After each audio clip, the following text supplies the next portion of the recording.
Chapter 25. Tyler looked around in awe as he and Laney stepped off the airplane. He'd never been to Hawaii, and it was more beautiful than he'd even imagined. And hot. It felt a lot like Houston, only a little less muggy, and he was still inside. Bronwyn, their wedding planner, waved at them from across the room. He nudged Laney and pointed to the right. "Looks like our ride's here."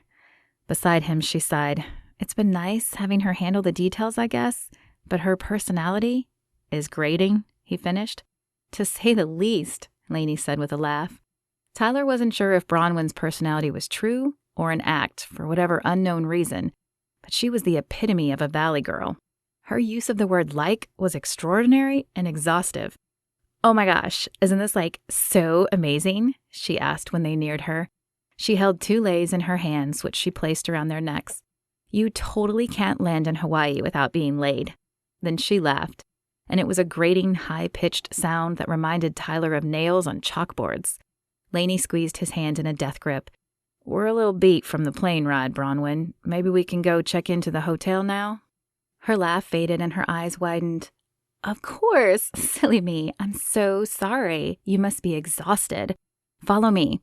She led the way down to the baggage claim and then out to where a limo was waiting.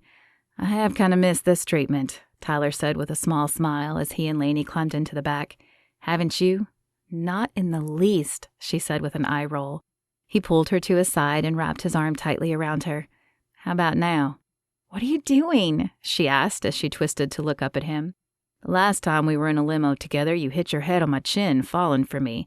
I don't want you to have a big goose egg before the ceremony." Her eyes narrowed and she jabbed a finger at his chest.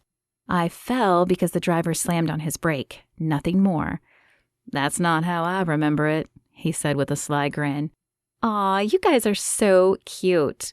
Even Bronwyn's voice couldn't break the moment between Tyler and Laney.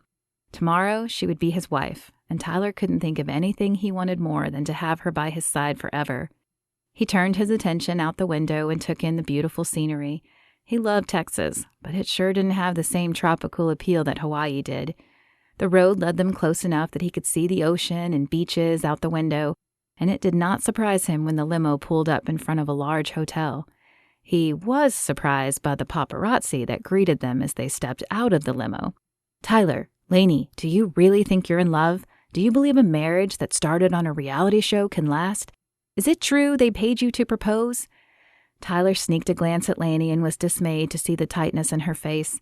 They had faced all these questions 4 months ago when he first proposed, and he thought they had gotten past them, but her body language suggested otherwise. He wondered if their unusual beginning would haunt them forever. Grabbing Laney's hand tighter, he pulled her closer to him and forged through the reporters like a linebacker. The door to the hotel was just a few feet away, and he yanked it open with one swift motion. Blissful silence greeted them on the other side. He whirled on Bronwyn. "Are reporters going to be at our wedding? Because if they are, we won't walk. We'll happily get married elsewhere without the fanfare." Bronwyn's eyes were wide with surprise and perhaps a trace of hurt. "No, I planned no reporters, but they probably kept wind when our crews began arriving. I promise you that even though we are televising the wedding, it will be tasteful." "Can we just get to our rooms?" Laney asked. Her voice was pinched, yet emotionless. "Of course, I'll have the driver bring your bags up after I get you checked in." Laney sighed as she fell back on the bed. The day had started off so good, and then the reporters had been at the hotel. She had forgotten how pervasive the cameras were, and though she wanted to marry Tyler, there was a part of her that wanted to call the wedding off, sneak off to some quiet chapel and elope.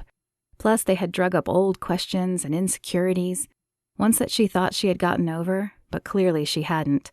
Strange how in high school she had just wanted people to notice her, and now she just wished they would leave her alone. She and Tyler had been lucky in Fredericksburg.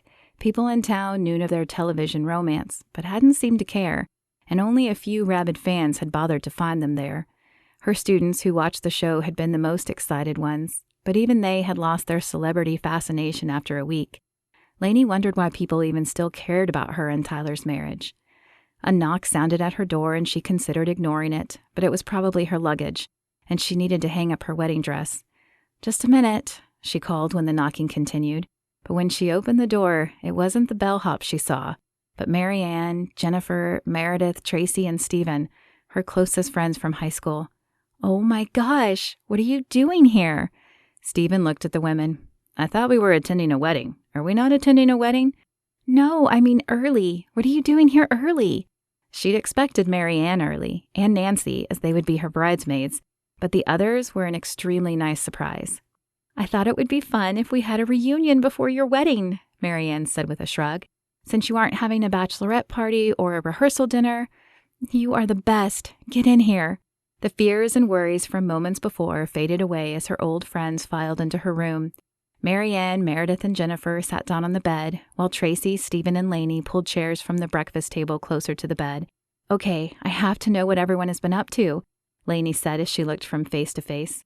Fine, but then we want to hear all about Tyler and this crazy romance, Jennifer said.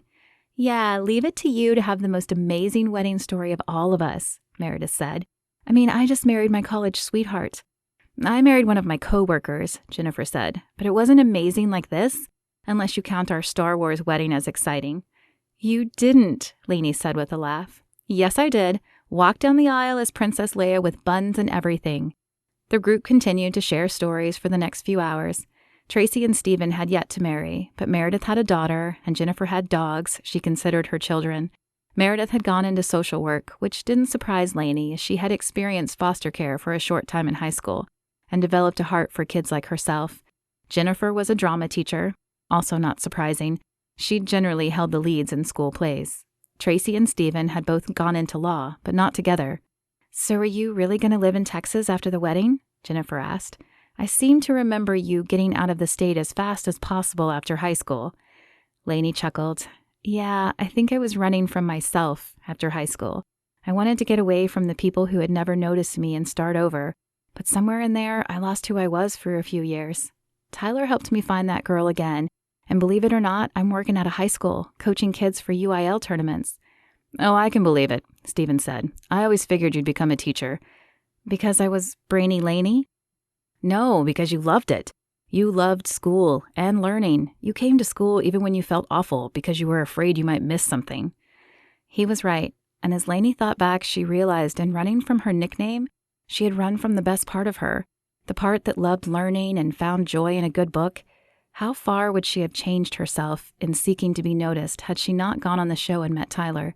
She shuddered at the thought, and suddenly all the stupid insecurities she had been focused on when she first entered the hotel became just that, stupid insecurities. She didn't care that she and Tyler had met in a non-traditional way, or that he had gotten paid when he proposed to her. What she cared about was that he had helped her find herself again, and she couldn't wait to spend the rest of her life with him.